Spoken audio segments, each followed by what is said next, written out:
Good evening, everyone. Today we will talk about the figures of speech related to drama. So, what is going to be conveyed? Do write down. Now, something is going to be appeared on the screen. Go through that one.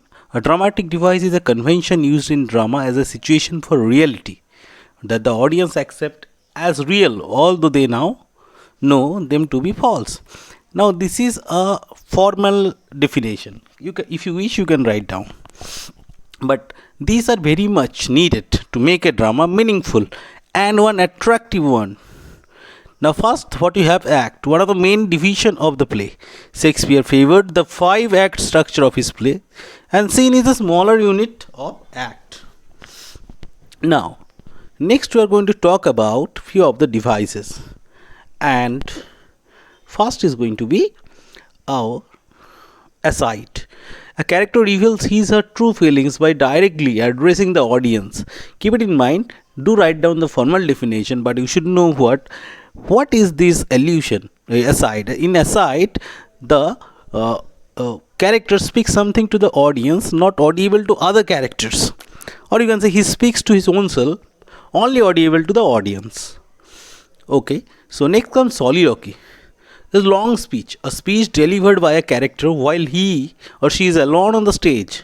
She is able to talk to him herself by expressing his or her thoughts, mood, or opinion aloud.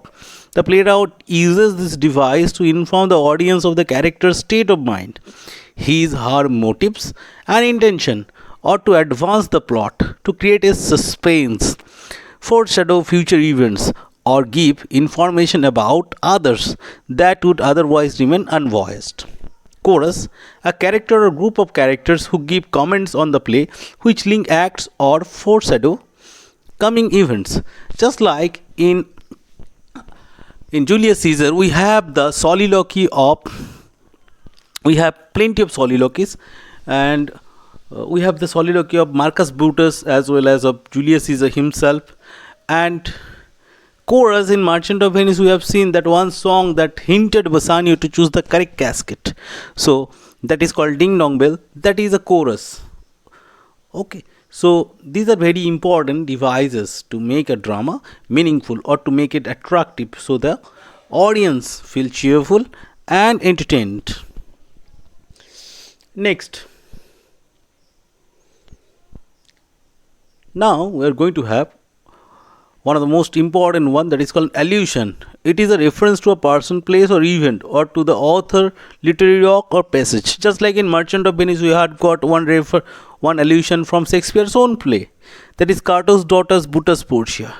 We have got allusion of Janus. We have got allusion of Nestor from history or Greek mythology or Roman mythology.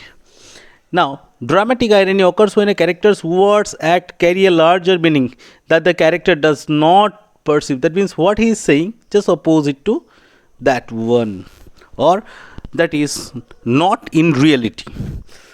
These are the very common things that we have in our dramas.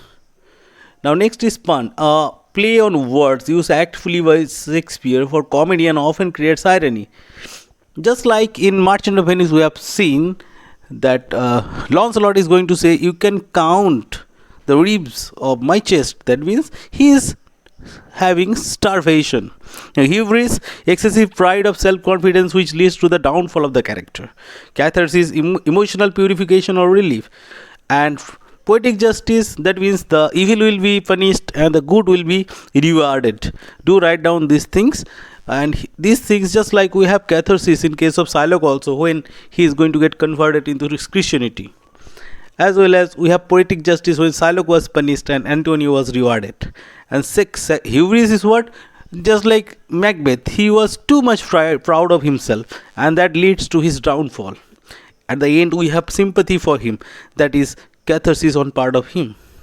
So these are just related to human life as well as to drama, because these dramas represent human life. Now, children, while going through this thing, while going through a drama, you should pay attention to these devices. Without knowing these things, it is hard for us to understand the drama properly. These are the skeletons of a drama. hubris, catharsis, and poetic justice. Poetic justice is very important in a drama, and it is common in all Shakespearean dramas. Shakespeare, in most of his drama, has given proper justice to the character who are good, and those bad people suffer, even for their overwhelming ambition or for their too much jealousy, too much pride, they suffer. So, one particular message is conveyed through these devices. Now, it is further extended in order to give some references.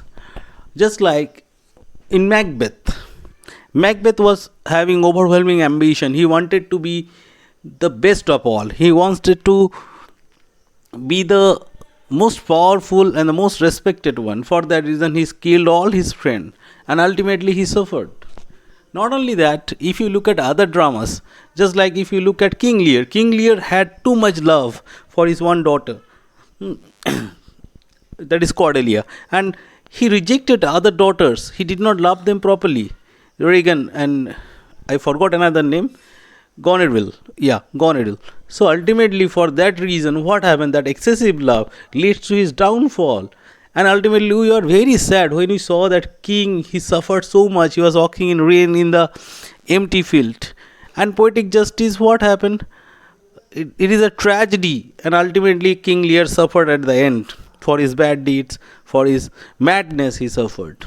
In Merchant of Venice, Shylock was too much proud of his intelligence. And ultimately, he suffered in the hands of Portia. And that was obvious. That was obvious. But we had certain pain, sympathy for him. So these are very important parts to make a drama meaningful. Go through these things. If needed, do write down. Thank you.